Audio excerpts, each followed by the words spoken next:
Welcome everybody to today's webinar. Today we're talking about credit and debt in BC. It's a Q&A with Mark Kalinowski of the Credit Counseling Society. My name is Paula Price. I'm with the People's Law School and I'm delighted to be your host and moderator today. What we will be talking about today is the difference between a credit report and a credit score. We're going to talk about how to build or improve your credit. We're going to talk about dealing with creditors, including options that don't involve going bankrupt. We'll talk about what happens if you get sued by a creditor, and then finally, where you can find help. We have 60 minutes together.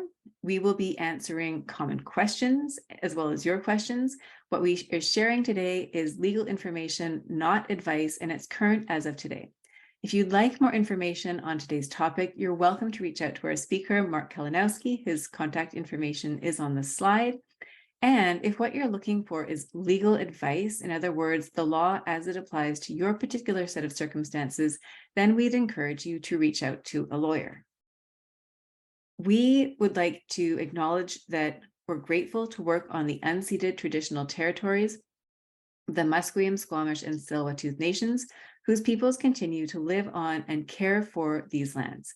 And we invite everyone who has joined us today to take a moment to reflect on where it is that you are joining us from. We'd like to thank our funders, the Department of Justice Canada, the Law Foundation of British Columbia, and the Notary Foundation, whose funding makes production of these webinars possible. And finally, we would love to introduce our speaker, Mark Kalinowski. He is a financial educator with the Credit Counseling Society. Now, Mark has experience helping individuals solve their money problems as an accredited credit counselor. He has also worked with banks. He's completed various financial courses, including the Life Licensing Exam, Insolvency Counselor Qualifying Course, Canadian Securities, and the Investment Funds in Canada course.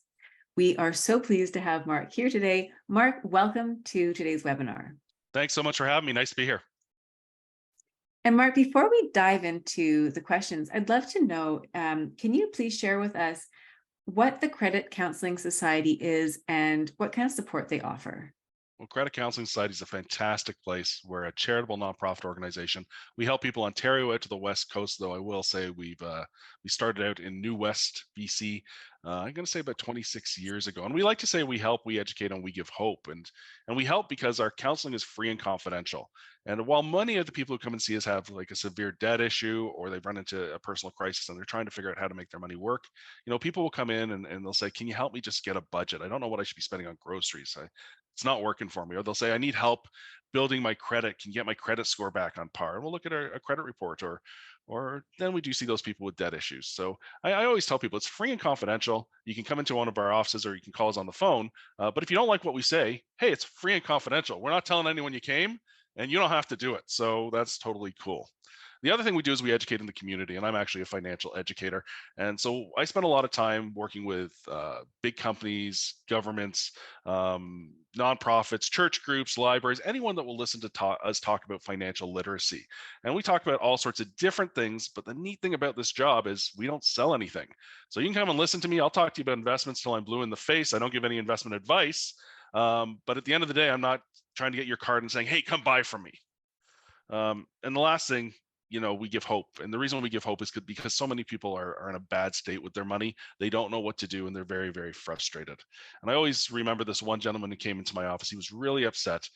He was really a farmer, but he got into this business transporting on a big rig for some of his neighbors. And he was having a hard time dealing with his taxes. He was about $75,000 with corporate tax. And I said to him, he came to my office, I said, so what's going on? And he couldn't even say anything. He just started to cry. And we see a lot of that stress in there.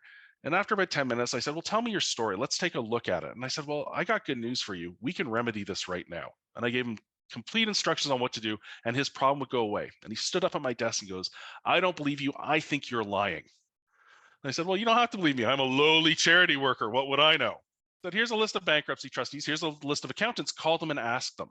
Then he stomped out of my office, and I thought, well, now I get to go have coffee. So this is pretty cool. And I came out from having my coffee, and he's standing there, his hands are all balled up, and I said, oh, he's going to punch me. And lo and behold, no, he put his arms around me, gave me a big hug, and he goes, "You were right. Thanks so much. My life is 100% changed." It just takes a little bit of advice to get us where we need to go. And I remind everyone all the time that if you need help, go seek it. If you hurt your back, don't be like me and wait 6 months to see a chiropractor or physiotherapist. Go today and get it fixed. If you're feeling sad, well, don't sit in bed not being able to move. Call someone, get that first step of help. If you have a money issue, call your banks, call your creditors, call a nonprofit credit counseling agency. Let's get you back on track so your dreams are within reach.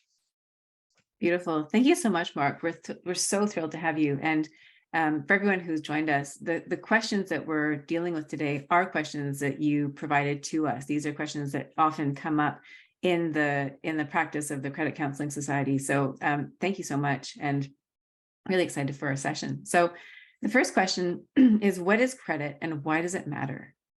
Well, and this is a question I've gone through a fair bit because I have two kids that are getting ready to go on to university, and they're all about getting credit cards. And I can do Uber and do this stuff. And I like to remind them that credit is just debt waiting to happen, but there's a definite distinction. So when I think of debt, debt is obligation. Once you have debt, you have to take certain actions in order to meet your obligations. And while I think debt can be a good thing to expand and grow our life, we need to be very careful with it because it can get us into trouble. When I think of what credit is, credit's really an indication of trust. And I say that because when you have credit, when someone gives you credit, what they're really saying is, you've done a good job. We think you're going to do a good job. We want to see more of it. So, having been a banker, and I wrote my own credit, I had up to $10 million discretion, I think. When you came in to see me, yeah, I'd look to see, can you afford to pay more debt? Is the reason you're looking to get more money from the bank legitimate? And then I'd go and say, well, have you done the things in the past that make you trustworthy so that I can rely on the fact you'll pay me back? And as a banker, that's a big thing. So I'm putting my reputation on the line with my boss when I give you money. So when I think about what credit is, it's the ability to get more money so you can build your life in a positive way. Why is it important? It's because it now permeates all aspects of our life. You want to buy a house, you want to get a loan, you got to talk to your lender. He's going to give you the money. You want to go rent a place. Your landlord's going to do a credit check because if you're not paying the banks back, well, you might not pay him back, and he can't get you out the house now. What's he going to do? Some employers require to have good credit. To be someone who signs on money at the bank, you have to have good credit. To be a financial planner, you usually can't have gone bankrupt. If you have impaired credit, some jurisdictions won't let you go and join the police force. And it's even gone so far now that property and casualty insurance companies will want to look at your credit report, because what they've determined is that people with high credit scores and good credit put in fewer claims, whereas people with low credit scores and impaired credit tend to put in more claims. So if you have good credit, you likely will pay less for your insurance than if you had poor credit. So it's all around us all the time. Incredible. Thank you, Mark.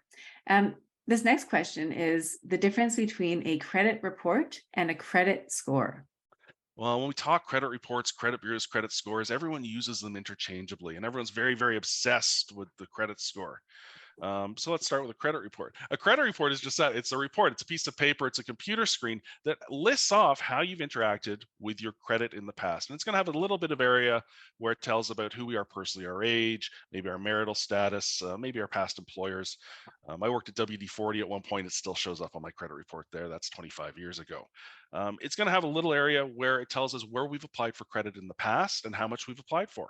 And creditors might be interested in this. Are you applying for lots of credit all the time? Do you apply rarely? There's a space for public records. Have you been bankrupt? Is there a judgment against you?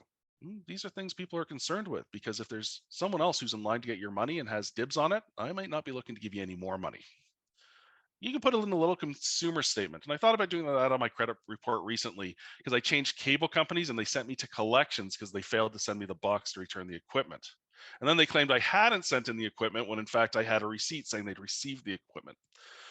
So I was going to put a consumer statement on there, but being a credit counselor, I just yelled at them and made them turn my credit report around on the spot. But you can say something like, never had that cell phone company, don't know why it's on my report. Or alert, lost wallet. And then finally, and most importantly, are our trade lines, each independent piece of credit and how we've acted to it. Have we paid it in full? Have we paid it on time? How much of that credit that's available to us are we using? So that's what a credit report tells us. And when I'm a banker, what I used to do is I used to first look, see, can you afford more debt? Then I'd look at your credit report and see, is there debt you haven't handled properly in the past? And then the last thing I do before the loan is check your credit score. And a credit score is an indication of how likely you are to repay the debt if we give it to you, the credit if we give it to you. And a high credit score is good, a low credit score is bad. But for any type of debt you're going to get, there's going to be a minimum credit score required. So a credit card with a classic credit card might require a minimum credit score of 600. An insured mortgage, and they change this once in a while, but insured mortgage might require a minimum credit score of 640. If you don't have the minimum credit score, you're not going to get the loan. Super. Thank you so much, Mark. And for everybody who is interested in additional resources, the People's Law School website has more information on each of these as well. This next question is, who has access to the credit report, and can you see your own report? Well, anyone can get access to your credit report pretty much now because they're broadly available if you're a member of the credit unions. However, the only time someone should have access to it is if you've given them authorization to do it. Now, a credit counseling society will sometimes pull someone's credit report under very specific circumstances, but on our old software, when you went to pull someone's credit report, a warning box would pop up asking, do you have signed authorization? And then there was a note about, possible fine or imprisonment if you did not. Well, that made me always check the papers. Oh yeah, I got the signature. I'm good to pull this credit report and take a look. And we're not lending. We're just pulling it for different purposes. So there should always be some sort of authorization that you've given someone when they pull your credit report. And you're going to give people the right to look at your credit if you want a loan, if you want to go rent an apartment, for things of that nature. Now, should you give anyone access? Probably not. And why would you give someone access if they didn't need it? You wouldn't. In terms of can you see it? 100% you can. And while you can go to Equifax or TransUnion, the two big credit reporting agencies to pull your credit reports, it's really become super easy. I can go onto my cell phone and I can pull my credit report from Bank of Montreal where I bank and take a look at it there. It will even give me a credit score. It's not a beacon score, not the lending score, but it will give me a credit score and tell me sort of how I rank. I can also do it on my credit card app, and it will show me my credit report. There are private organizations that will let you pull your credit report. When you go and use those, I just ask people to be aware you're giving an outside agency access to your personal information, and they tend to try and sell you something in exchange. So, they might give you your credit report, but hey, wouldn't you like a car loan at Joe's Auto House or something? Well, it's not free if you buy something. So I like to see people get them through their bank apps or go directly to the credit bureaus themselves to look at their information. When you look at your own credit, it does not hurt your credit score. You can look at it 1,000 times. You can't lend money to yourself, so it's okay to look. Amazing. Thank you so much, Mark, and thank you for the heads up in terms of what to look for. So what happens if you have no credit history and you want to build up your credit? And there's a lot of people who don't have a credit history. People say, how can that happen? Well, my kids are just walking out into the grown-up world. They don't have a credit history yet, and they're going to have to build that. We deal with lots of new Canadians, and while they may have credit history from their place of origin, well, that doesn't carry over to Canada. In Canada, we have our own credit system, and it doesn't read what happened in the US, England, or wherever else people come from. Finally, people that have impaired credit may have to just rebuild their credit score and their credit report, even though they have some negative information on there. So the easiest way to build our credit is to go and get a secured credit card. And a secured credit card, you can get them through like Neo Financial or Capital One. But these are often sort of credit card banks where you will go and give that bank $500 that they put into a savings account. They will give you a card with a $500 limit that reports to the credit reporting systems. And if you use that card exactly as you're supposed to, your score will go rocketing up. If, however, you break the rules, you're not making your minimum payments, you're not paying on time, your score can actually get worse. And if it gets to a point where you're not paying the credit card bank back, they will close the account, take your money, and pay off your card for you. The other way to build credit is to sometimes get a cell phone on plan. So maybe you're going to go get a new Apple iPhone on a TELUS plan and pay it out over that 2-year window. Well, that can act as credit, and that can be a boost. What I do warn people about is buying new cars to build credit or going to a credit rebuilding agency. Quite often, what they're going to do is they're going to ask you to buy something that's really expensive at a really high interest rate on something that depreciates really quickly. So if I go and buy a car to try and build credit, it's probably not going to be a great car. They're going to charge me a 30% interest rate. And while that car I paid $10,000 for, 10 minutes off the lot, it's only worth $5,000. Much better to use a secured credit card or an iPhone or a phone through a cell plan to build your credit. Mark, thank you so much. These are such practical insights, and I encourage anybody who has questions of this nature to reach out to the Credit Counseling Society. I mean, these are the types of questions where you don't want to fall into a situation where, as you mentioned, someone is trying to encourage you to buy this really expensive item, high interest, whatever it looks like, to build credit, when in fact it's not the best way to go. So it's really, really helpful. Are there any other ways that you would suggest to improve credit? And in a case where you have bad information on your credit report, how long is it going to stay there? Well, to improve your credit or your credit score, what you have to do are the right things. And there are really three key things you can do that will help lift you up. The first is making your minimum payment on time all the time. That gives you a 1 rating. That's the best you can do. Now, there's hiccups that people run into this. So they'll get their credit card statement and the bill will be, I don't know, $5,000, but their minimum payment is $23.01. So they go online, they pay $23 and oh, they feel good. You didn't make your minimum payment. It was $23.01. You're now late. That's not good. The other thing I remind people, I've seen people fall into this trap. They will have their bank account at one financial institution, their credit card at another financial institution, and I think we'll tell you why later. But what they end up doing is they pay their credit card on the due date at their bank. And the problem is most credit cards, for example, they in the rules it stipulates it takes 3 business days to transfer the money from the bank to the credit card company. As a result, when they pay on the due date, they're automatically 3 business days late. You need to be very careful. We want to make sure if we're paying from, let's say, Bank of Montreal to Royal Bank, we're paying 3 days early so it doesn't show as late. So paying on time and the minimum payment is the first big thing.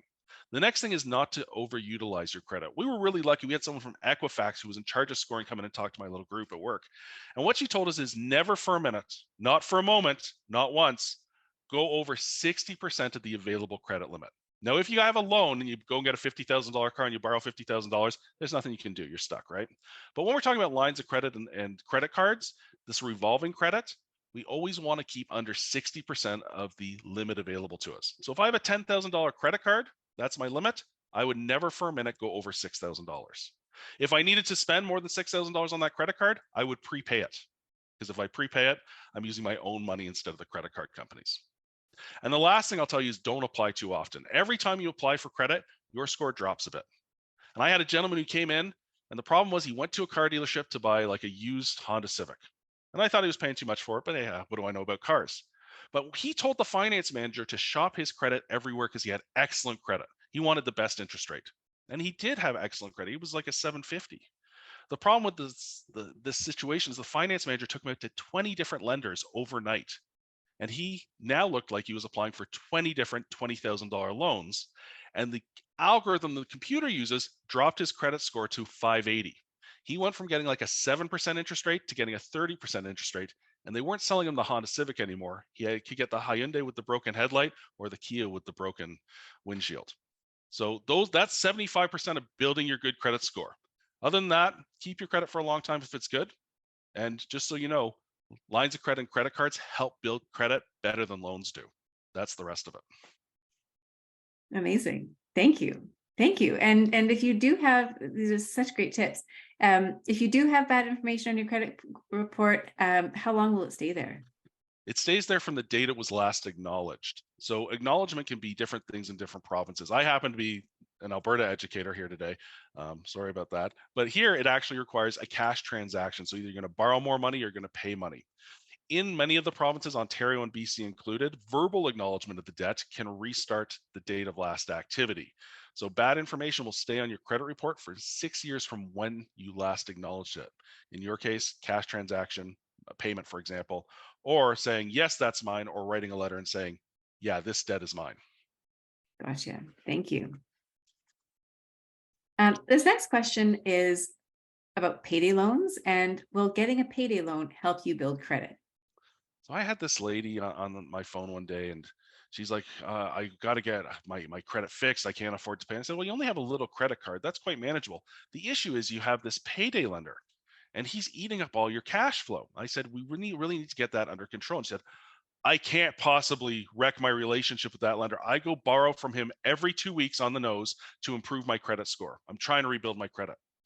Well, what she didn't understand was that payday lenders are not allowed to report to the credit reporting agencies. So when you get a payday loan, it doesn't go onto your credit report. The only time it goes onto your credit report is if you in fact fail to pay it, in which case they have to send you through collection agencies to report the delinquency, the fact you didn't pay it. So having payday loans, I mean, they come with trouble anyways, but they in no way help build your credit. All they can do is cause hardship to your credit. Beautiful. Thank you. And we'll come back to payday loans in a few minutes.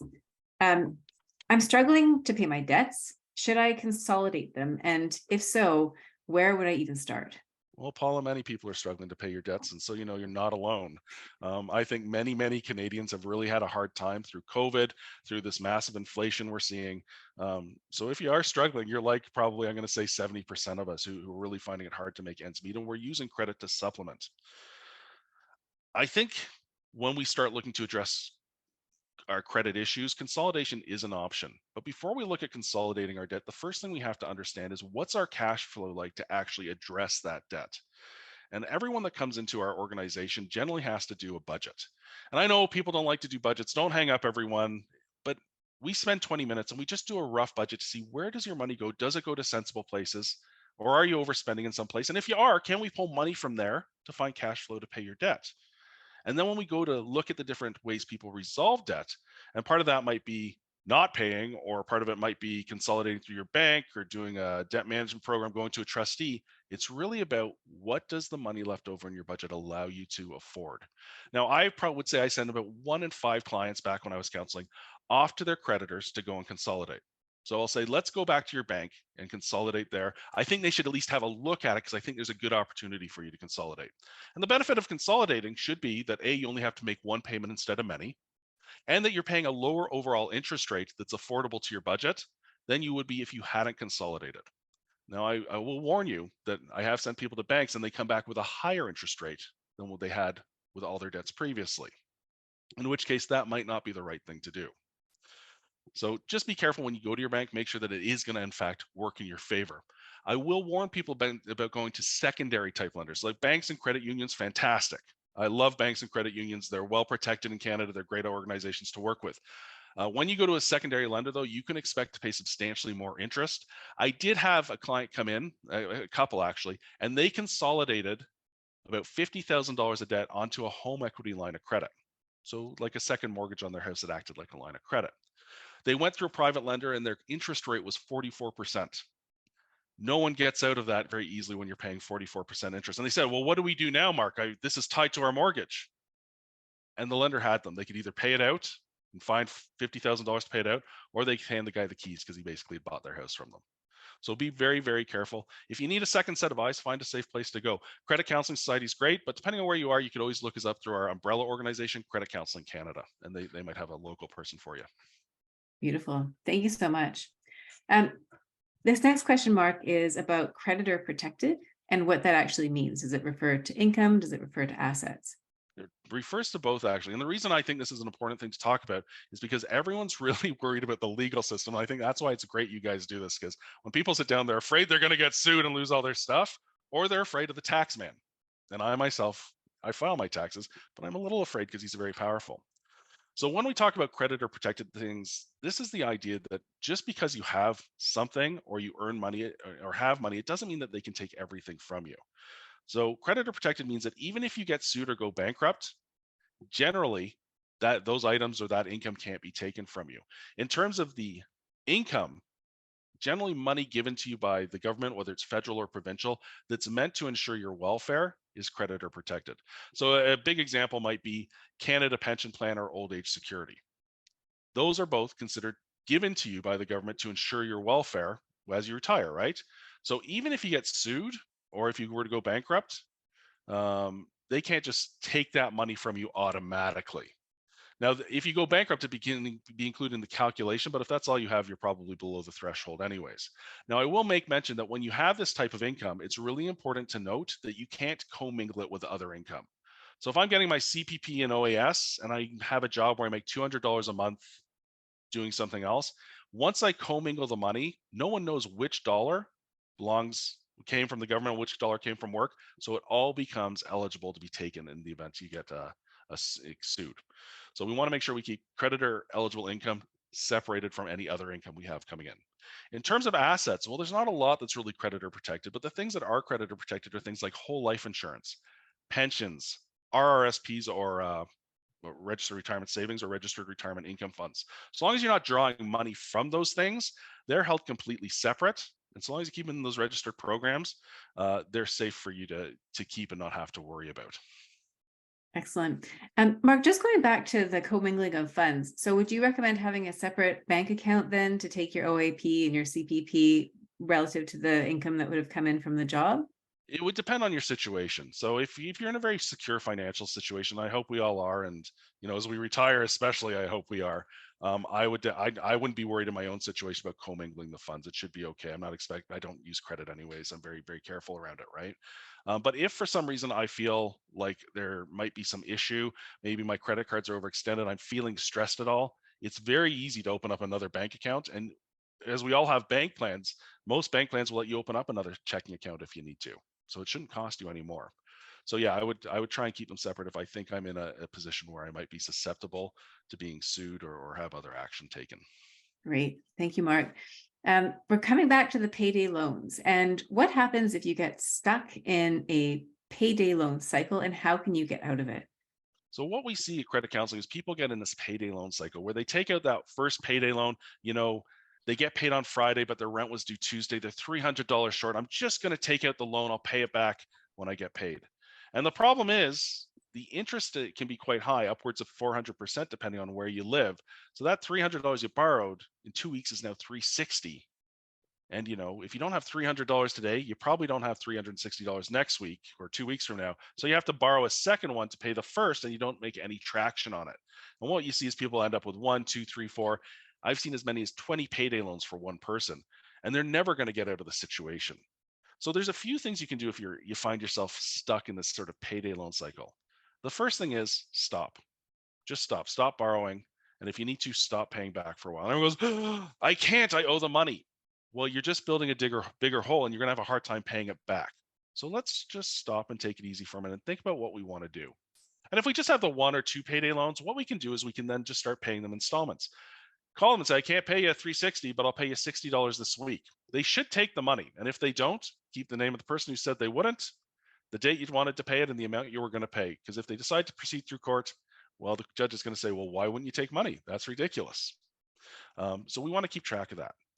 And hopefully we can pay over time. If not, and they don't want to take it, they'll probably send you out to collections. And collections agencies want to get the money back because often they get a commission. So you might be able to work out a deal with the collection agency saying, look, I'll pay you $60 a week for 6 weeks to get rid of that 300, or for 9 weeks or whatever, to get rid of that $360 I owe you. 6 for 6 weeks. And they'll say, okay, now if you make a deal with a collection agency, get it all in writing. You'll pay $60 a week for 6 weeks, starting this date, ending this date. They will mark your credit as paid in full, which is what they can do because you've now paid it in full. If you don't have an agreement in place, they may not follow through with their part of it. But those are things you can do. If you have a more serious issue, you don't know how to proceed, though, you want some advice on what to get in writing, that's when you reach out to a nonprofit credit counselor, and they'll give you some tips along the way. Beautiful. Thank you so much, Mark. This next question is about what to do when you have serious debt. So in this case, a friend told me a better approach to declaring bankruptcy is to make a consumer proposal. What is that? Well, first I'll tell you, bankruptcy is a court action. So when you go bankrupt, what you usually do is you approach a person called a bankruptcy trustee or an insolvency trustee. Solvency is the same thing, it just sounds a little gentler. And they're going to put you into a process. So you're going to pay a tariff of about $2,000 to go bankrupt. And then based on your income and your assets, they're going to say, well, you have to pay this much to us on a monthly basis, and we're going to take this much from your assets. And if you're below the threshold where you're just, not paying more than the surplus income, you're in a 9-month bankruptcy, and you'll just pay your tariff, that $2,000 over the 9 months. If you have surplus income, and for an individual, it's about $25.50 right now. So for every dollar over that $25.50, you have to pay 50 cents. And if you're enough over, you're actually in a 21-month bankruptcy. Either way, it affects your credit for 7 to 8 years. And it's just the court rules. And the trustee's there to make sure you pay all you have to pay back, but he protects you because the creditors can't come to you directly. They have to go talk to the trustee. A consumer proposal is also only done by a bankruptcy trustee or an insolvency trustee. And this is where, instead of going through the courts, what he does is he makes a sweeter offer to the creditors where they get more money back over a payment plan that goes on for as long as 5 years. And at the end of it, you've paid back all you have to because you have an agreement through the trustee to pay that money back. Now, the only rule is it has to pay the creditors more money than a bankruptcy does. So if in a bankruptcy you're going to pay $10,000, well, you'll pay at least $10,001 in a consumer proposal. But because it's paid over as long as 5 years instead of, let's say, 21 months, well, the payments are often smaller and they fit better in your budget and they're more manageable. Should you come into a lump sum over that time you're in a consumer proposal, you can pay it all off. Your credit gets fixed 3 years after your last payment. So it Beautiful. can be less impactful on your credit as well. Thank you, Mark. What about debt settlement programs, and how would you know if it's right for you? Well, debt settlement programs are interesting. We actually do one at the Credit Counseling Society. And I'm going to say of the 2,000 clients I saw, I maybe did an internal program for, I don't know, I'm going to say 500 or 600 of them maybe. And other than that, I'd send them out to consolidations or go see a trustee. But our internal debt settlement program, I only ever did for 2 clients. And the reason we only did it for 2 clients is because when we put a settlement program through to the creditors, so we're going to offer them less than the full amount, we had to be able to justify why they couldn't pay the full amount or why bankruptcy or a consumer proposal might not be a better option where they wouldn't get the full amount, but they then had a trustee to ensure that they should get the money, right?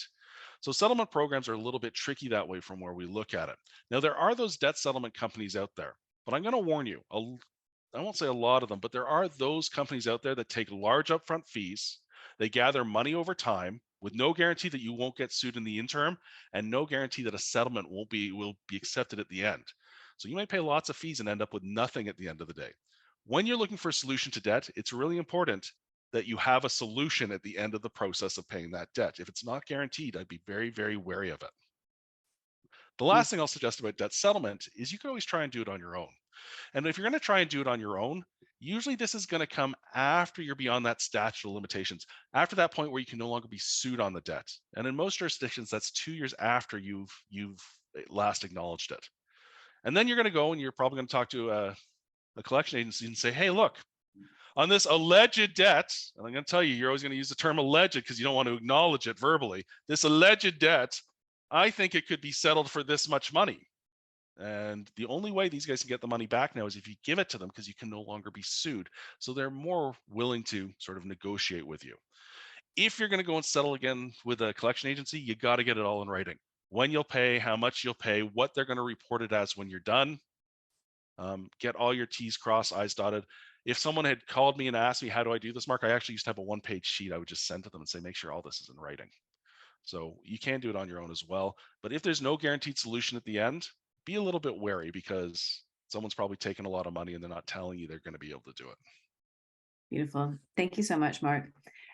This next question is about bankruptcy. And if you go bankrupt, will they take your stuff away? How long does the protection last? And will you get your credit back after? So when you go bankrupt, no one's taking your stuff away. You're going to voluntarily surrender things because you're deciding to go bankrupt in most cases. The creditors usually don't force individuals to go bankrupt because there's not enough money there, right? So you're making the decision to go bankrupt. You're going to give the list of all the assets you have to the trustee. And based on the assets you have, he's going to say, well, you have to give me so much money from them, or I'm going to take them, sell them at auction, and give you the amount you're allowed to keep back as cash. So when we think about this, most of us don't own anything good. And I'm sorry that's just the case. If I think about my whole house, everything I have, and I live in a nice house in a nice neighborhood, but as I look around, if you sold all my stuff in a garage sale and it all had to go by the end of the day, you might get $4,000. Well, strangely enough, that's the threshold in BC for your household items, $4,000. Now, for a car, you're allowed to keep $5,000 of equity. Now, if you have a collection of collector cars, yeah, they're probably going to get sold at auction. But most of us either own a car we're paying for and the car's worth less than we owe, or if you're like me, you have 2 children that have banged your cars up so badly you couldn't give them away if someone walked by them. It doesn't come into play.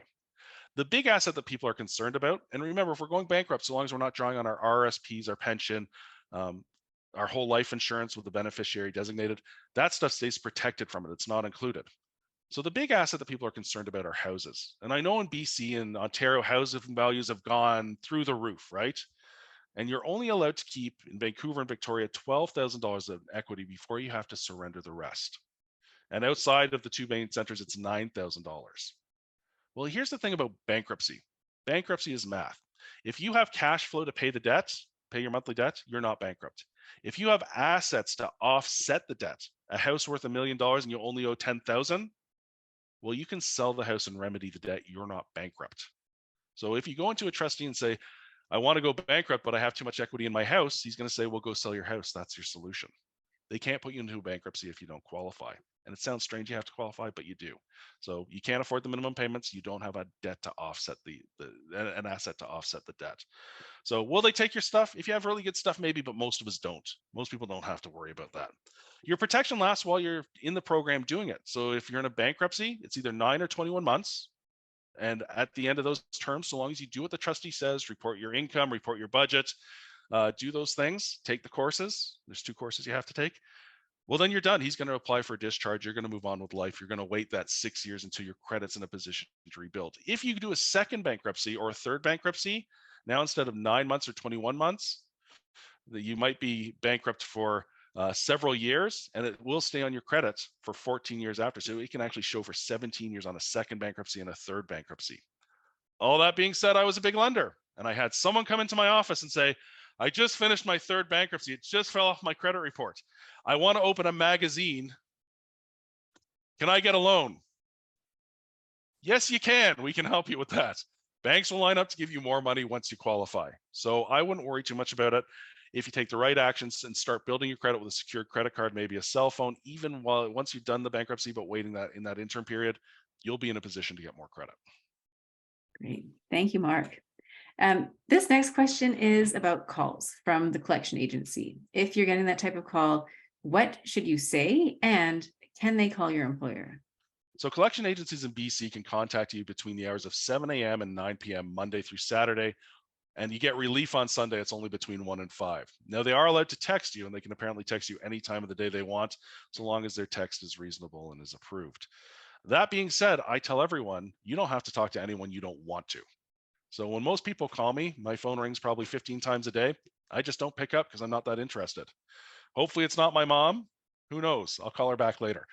But you don't have to talk to anyone you don't want to. And you want to be careful if you're talking to these collection agencies, to your creditors, because you might accidentally acknowledge the debt verbally.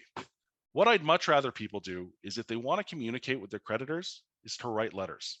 And you're going to write a letter saying, dear creditor, in the case of this alleged debt, I'm currently unable to address it because of X situation. Should the situation change, I will then review my debts, including this alleged one, in the future. Something like that. But now you've done it. If you send that letter to them, they should only be corresponding to you in writing, assuming that you maintain correspondence with them. Quite often, I will tell people just to change the date and send the same letter back and forth. And if you did need a copy of that letter, our counselors have it at CCS. Super. Thank you very much. Now, Oh, sorry, calling the your employer. employer, just so you know, I Yes. want to jump in here. They can call your employer. In fact, they can reach out to many people to try and locate you, but it's only for the purpose of locating you. So they can call your employer and say, this is ABC Collection Agency. Does John Doe work there? Well, now your employer probably knows that a collection agency is calling and will be interested as to why, but they are allowed to do it. But once they have your contact information, they should no longer be reaching out and calling your employer, friends, or family, or anyone else. Great. Thank you so much, Mark. This next question is, the bank took all my money out of my account to pay off my credit cards. Are they allowed to do that? This was my favorite part of banking. I love taking people's money when they were not acting responsibly. And it's called the right of offset. And this is common through the British Commonwealth, where if you have your unsecured debt at the same financial institution where you keep your bank accounts, at any time, should that bank become unhappy, they can go into your bank accounts, take as much money as they want, and apply it to offset the debt you owe. And then if you still owe them debt, they'll probably chase you for it because they're going to close down your credit limit and they've taken all your money. The problem is, when you don't have any credit because they've closed it down on you and they've taken all your money, it's really tough to buy groceries for your kids. And that's why, this is one of the things we tell almost everyone that comes into our house, because everyone has their credit where they bank because it's easy to transfer money and it's easy to pay. And they asked me when I was in, but in our house, I happen to bank at Bank of Montreal because that's where I started out, I don't know, almost 30 years ago. And that's where I bank. It's hard to move my banking. But as I become grown up, more mature, I've actually taken my banking, left my banking at Bank of Montreal, but I've taken my credit to Scotiabank and RBC. Because if RBC wants to get paid on that credit card, they can't just go and take money out of Bank of Montreal account. They have to sue me, which gives me time to go and remedy the situation. And I keep my cash safe. Excellent. Such practical advice. Thank you. The lender took my car. What happens next? Oh no! You're gonna have to buy a bus pass. Actually, BC is considered pretty favorable in this way because provinces are either seize or sue or seize and sue. Either way, if they take your vehicle, it's going to be a repossession. BC is seize or sue, meaning that once they take your car, they can no longer sue you for any outstanding balance, including fees, tow charges, or anything else. That remedies the debt.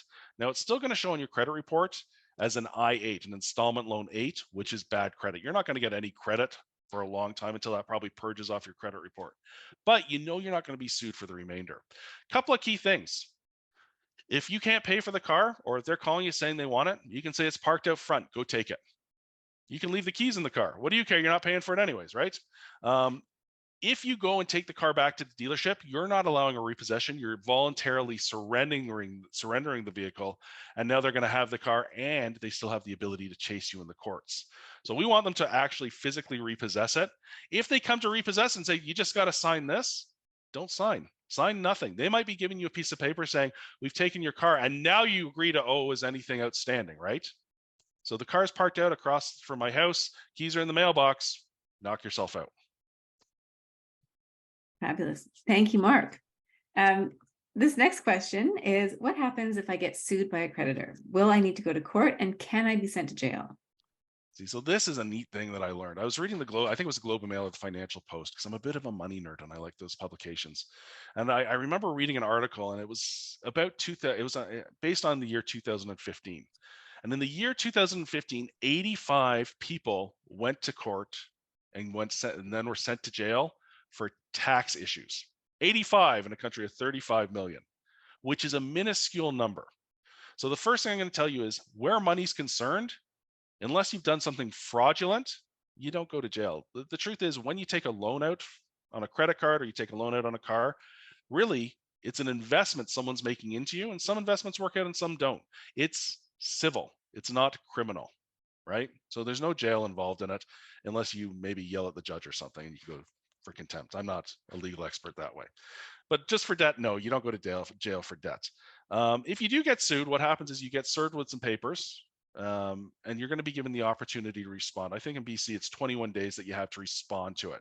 And you're either going to say, yes, I'm a bad person because I feel horrible that I can't pay back, but I want to show up and explain my situation and I want to work out an arrangement. Or you're going to put in a statement of defense saying it's not my debt, prove that it's mine. Either way, you're going to want to put in a response, and then you're going to want to show up at court. And court can be physical court, or I know they've done some over telephones, some Zoom court, but they're going to tell you how to show up, and you're going to want to show up, because even if it's your debt and they can prove it's your debt, you want to be there to say, well, I'm trying to remedy with the payday loan people, and on these 5 days, I took $60 in and they would not accept it. So can you not help me pay them back? And the judge will say, well, why did you take the money back? Yes, pay back $60 a month for the next 6 months or something. Judges tend to be pretty good to try and work with you to get the creditor their money back. Now, what else can happen? Well, they can, you can get sued. If you don't show up, you're going to be found on the wrong side of the court case, and the creditors can say, well, can we put a lien against their house, or can we garnish their wages, or can we do other such things? You do want to show up and try and work it out for your own best interest. But again, they'll serve you with legal papers. When you get served, it's like knock on the door, hey, you've been served. Can be registered mail where you sign for it. I've even heard of people being served on Facebook, where their page has been posted with a document saying you've been served. Once you're served, you have a chance to respond, and yeah, go to court, tell them your story, and work out a solution. I've never run into someone who doesn't want to pay back their debt. Strangely enough, 2 people of 2,000, that's it. You just don't run into it. So go and work it out, and make sure you can do something that's manageable for you. Don't make promises you can't keep. Beautiful. Thank you, Mark. Couple more questions, then we're going to turn to the live questions. This question is, can the court give my creditors my stuff, and how long would a judgment stay in effect? Judgments usually stay in effect for 10 years with the opportunity to extend them for 6-year periods. But if you haven't paid someone back in 10 years, are they really going to go through the process of extending it? Probably not, because most of us don't owe that much money. Can the courts give your creditors your stuff? Well, they can put liens against a house for sure. But other than that, what do you have that anyone would want? Like, your mattress is comfortable, but no one else wants to sleep on it. I'm going to be honest, your TV that you bought for $500 at Walmart and have had turned on for the last 2 weeks, it's only worth $100 at a pawn shop now. The truth is, most of our stuff doesn't have any value. What the courts or what people will usually look to get the remedy is either through lien on a hard asset, like a house, or they might ask for a wage garnishment should that prove to be a better option. Beautiful. Thank you so much. And then sorry, a couple more questions. I owe tax debt. What can the CRA do? So if you owe tax debt, they're going to charge you interest 1% for each month that you're late.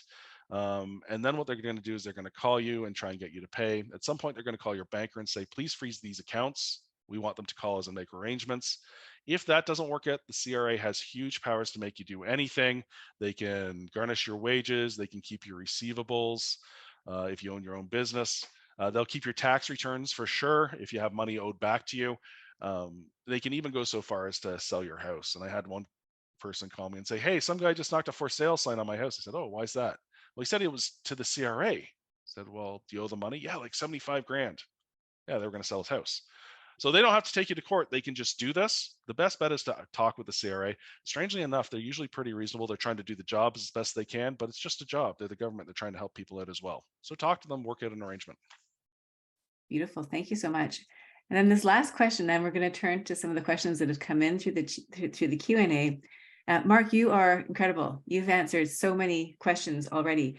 I need help dealing with my debts and creditors. What resources are out there? So the number one thing I'm going to tell you is the only person that cares more about your debt than you do is the person you owe the money to. So call your creditor and ask for help. If it's a problem with a Visa card, call Visa and say, hey, can I just pay principal only? Can you get me on a low interest rate credit card? If it's your bank, call them and say, what can you do to help me? And they may be able to help you. They may not. Okay. Can you consolidate? No. Can you reduce the interest? No. Then go talk to a nonprofit credit counseling agency and ask them what they think you should do based on your situation. And again, it's about going through your budget and determining what can you afford to do, going through your assets, seeing is there something to sell. And based on that information, maybe the banks didn't work, but maybe you shouldn't pay at all because it endangers your personal situation. You're low income, you don't have the money. Hey, you got to look after you first. Or maybe, you have to go bankrupt and yeah, that's going to be hard on the credit, but you'll get your credit back and life goes on. You'll have peace of mind knowing that you have a barrier between you and your creditors and that it'll all be resolved by a set date. So I would talk to a credit counselor, a nonprofit one, who's got your best interests in mind. Beautiful. Thank you so much. Mark, looking at the Q&A, here's the question. How do you challenge a false record on a credit report? Specifically, my credit report shows a home address I never lived at, and I don't know if someone else has the same name or if this is just identity fraud. Well, first thing I'll tell you is if you think there might be identity fraud, what you want to look and see who's looked at your credit recently. And what you'll see is either no one's looked at your credit recently because just you haven't applied for credit or anything, or there's a whole bunch of places that you've never applied for credit where someone has it under your name. So that's one of the quick ways to figure out if someone's applying under your name. The place you might not go, like let's say Easy Financial, for example. You've never been to Easy Financial, but someone's applied for 20 grand with them. Okay, that's probably fraud. Call a counselor. Let's get you the information on how you're going to address that. If it's just misinformation, like I have a twin brother, MBK, I'm MAK. If you look at our initials, sometimes things get crossed over. All you have to do is go onto the credit bureau, equifax.com or .ca, transunion.ca, and there's a place where you can put in a complaint, or you can put in something where you need something reconciled. So type up a note and say, hey, that's not my address. I don't know why it's on there. I've never lived in Prince George. In which case they'll make the change. They should make the change for you because there's no reason. It's probably just misreporting on one of their members' ends. If you have bad information, someone sent you to collections when they shouldn't have, what you're going to want to do is put in that form and also all the proof you have showing that you have, in fact, in my case, returned all the cable equipment. And they should see that I've returned the cable equipment and they should take that off. Best bet though, go to the creditor directly and try and get them to change it. It'll be faster and easier. Excellent. Thank you so much. Here's another question. For about 2 years, I have a Visa credit card, and despite paying my due balances, I couldn't get a credit score to be eligible for a mortgage loan from my financial institution. As a whole, what are the unforeseen factors that impact obtaining a good credit score? Well, there are a lot of different factors. Again, one of the big things is making sure you make that minimum payment and that you're making it on time. And I've had people who think they're making it on time, and over 6 or 8 months, what we've discovered is every month they've paid 3 business days late, and their credit's really taken a dive as a result. So making sure that the creditor is getting the payment by their due date. So from one financial institution to another, at least 3 business days early. The next thing is don't overutilize. People will have a credit card and they want to have great credit, so they'll max it out. Well, we know we shouldn't exceed that 60% limit. If you're exceeding that 60% limit, your credit score is probably going to go down, and it's going to take time for it to rise back up because it's going to report on there for 2 years at least, maybe longer. Other than that, don't apply too often. If you have good credit, keep it as long as you can so it stays on your credit reports. And remember, if you're trying to build credit, generally revolving credit like loans, like lines of credit and credit cards are better than loans. But that's it really. Pay on time every time, the minimum amount. Don't use too much. Don't apply too often. 75% of credit scoring fits in those three things. Amazing. And Mark, as a sort of rough guess, how long does it take for your credit score to turn around if you start doing these things, for example? I've seen people that have done things detrimental to their credit, like bankruptcy type acts, and they will actually drop to the point where they're just sort of below credit worthiness for a house on a credit score. And over like just 6 months or 8 months, they can bring themselves up a couple of points to get where they need to be. It depends on how long you have to rise and what's actually impaired your credit, though. And I can't give you a hard answer as a result. But if you do the right things, you should see the score climb, steadily and relatively quickly.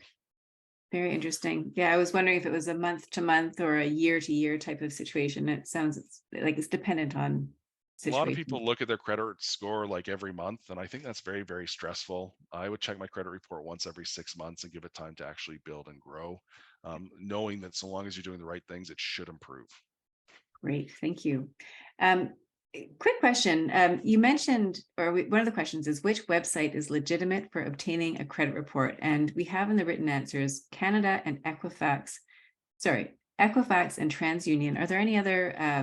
Those are the two big those are the only two credit reporting agencies in Canada. There's another one in the States that we just won't talk about it because it confuses things. So you can go to them directly and get your credit reports. My understanding is they're now free, so long as you don't ask to be scored. And again, the score they give you is the credit report score, not the lending score, the beacon score. But if I go onto my cell phone, I can get it off my Bank of Montreal website. Scotiabank does it. I think RBC does it. All the big banks seem to be offering it to you right on their apps. Um, and that those would be the ways I'd seek it out. Super, thank you. This next question. Hi, one of the big couriers commonly just drops off international parcels with no paperwork, and then a month or so later, you get a bill in the mail. Are you obligated to pay as you have not signed or agreed to any payment? If you do not pay, can they send the bill to a creditor, and can this affect your credit? Thank you. That seems a little unusual. I mean, when I order stuff from Amazon, and now I'm using this thing called Timu. My son Yeah. uses something called Panda Buy. I don't know what that's about. I don't want to know what that's about. But we always have to pay upfront to have them deliver us stuff. There's none of this um, charge on delivery anymore.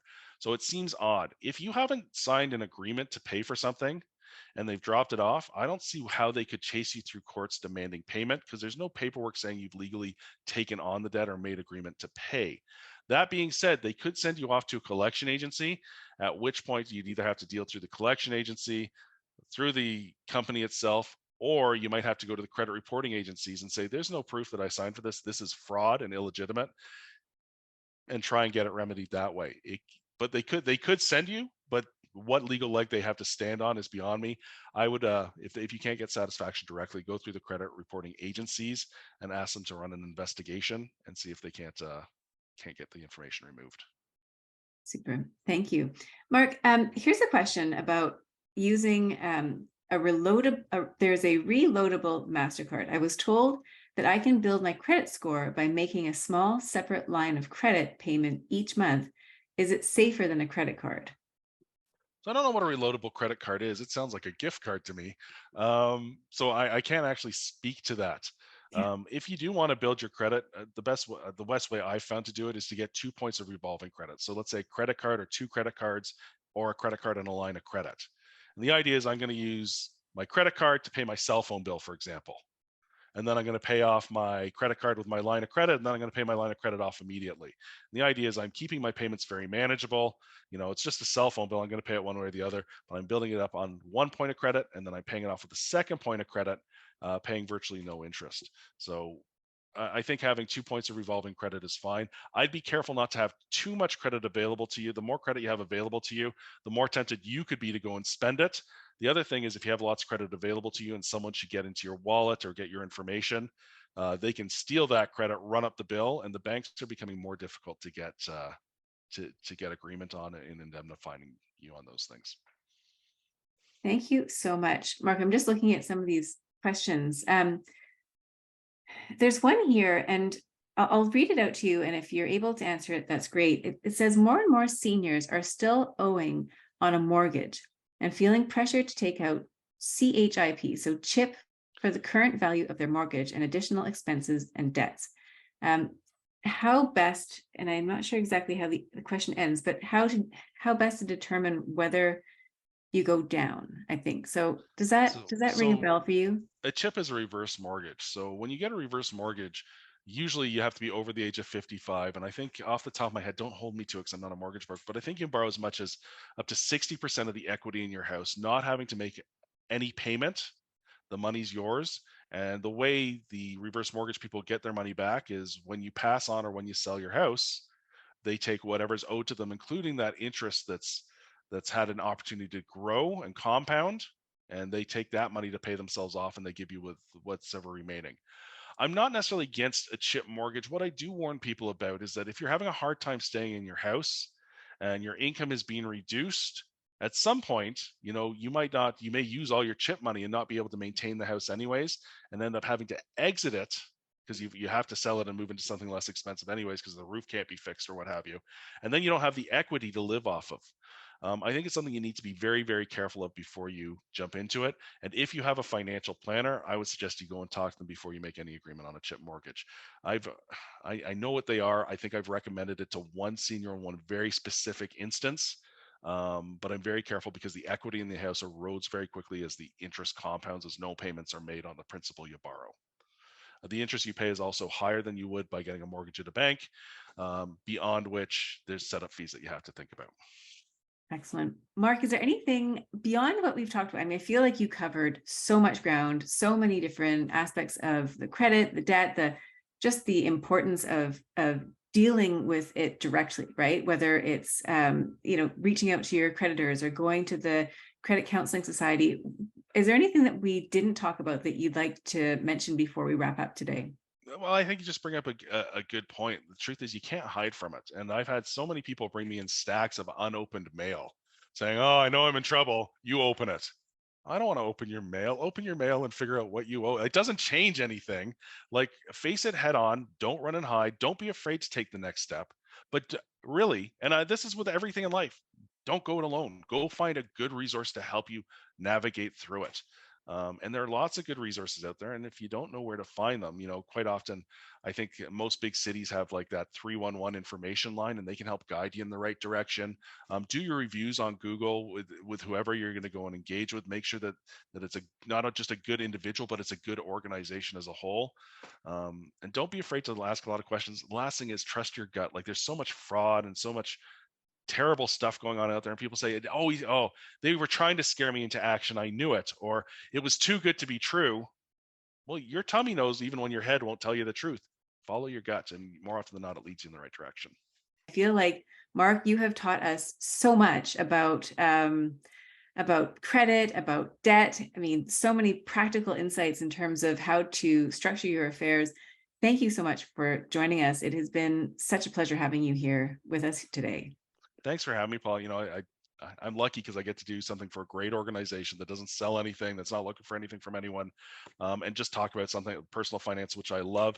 And it's great talking to people that can spread out, a little bit of information that make people feel better, because there is so much stress, so much misinformation, and so many people out there trying to get the last pennies from you when you just feel like you're sinking. So, I think it's great that you guys are out there and you can give people good resources. So thanks very much for having us. With that, we are going to wrap up for today. Again, thank you. And thank you, Mark. And just such a great topic and such great information that you shared. So a big thank you to you. Thank you, Paula. Thanks for all the work you've done and your team. Thanks.